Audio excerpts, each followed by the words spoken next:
Hey, my name is Diana. Welcome to the Daily Devo. Today we are talking about Jesus in the wilderness.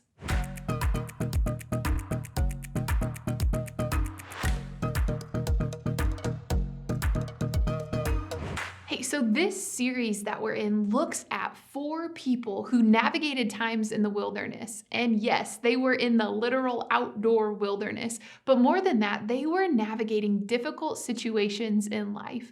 Jesus himself was actually led out to the wilderness and he was tempted. Let's take a look at Matthew 4, starting in verse 3. It says this.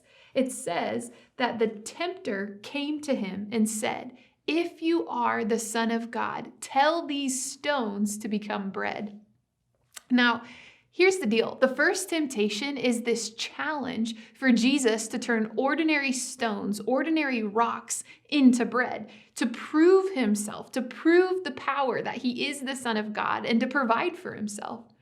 Isn't it true that oftentimes in life, when you are by yourself, when nobody is around, often when we are out of routine and things have gotten more difficult, that is when temptation comes knocking, right? The pressure to lure us to do something for ourselves gets a little bit louder and a little more intense. It sounds like this. It sounds like saying, "You're so behind. You just need to do more."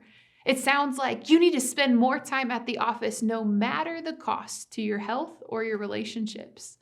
Maybe for you, temptation sounds like you deserve love just like everyone else. Just make it happen. Take what you want. Get it somewhere else if you're not getting it here, right? Maybe it sounds like, hey, you need the cash just this once. Who will know? They don't think you're able. Show it to them. Here is the deal about temptation. Temptation almost tries to kind of puff us up with our ability or to puff us up with, "Oh, you deserve it," right before it invites you to make it happen on your own and to take matters into your own hands. Have you ever found yourself in that spot? Here's the really great news this morning. Jesus gets it. He knows what temptation in the wilderness looks like. It happened to him, the pressure to prove it, the pressure to take things into his own hands. So it says this in Hebrews 4:15. Take a look. It says, "For we do not have a high priest who is unable to empathize with our weakness, but we have one who has been tempted in every way, just as we are, yet he did not sin." So what did Jesus do? If we go back to Matthew and the temptation, he resisted the temptation with the truth of God. Matthew 4, 3 through 4, this is what it says.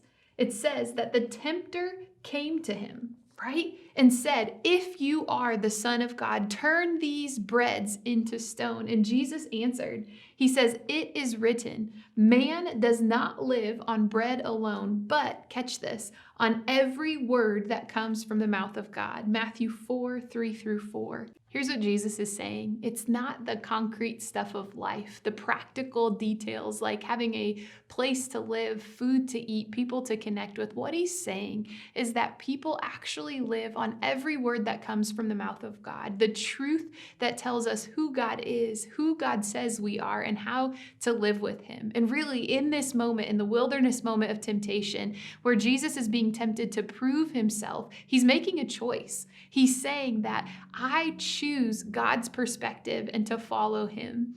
So just remember this. Scripture says, "Will we walk by the Spirit and not gratify the desires of our flesh?" in Galatians 5:16. We're told in Psalm 84:10 that better is one day in the presence and in the courts of God than 1,000 elsewhere. And catch this, John 4, Jesus says that he alone fully satisfies. Hey, here's the principle. The temptation of Jesus in the wilderness, it reminds us that we have a choice. We can depend on us and our own ability to make things happen or to prove ourselves to others, or we can live a life informed by the truth of God and follow his way with his help.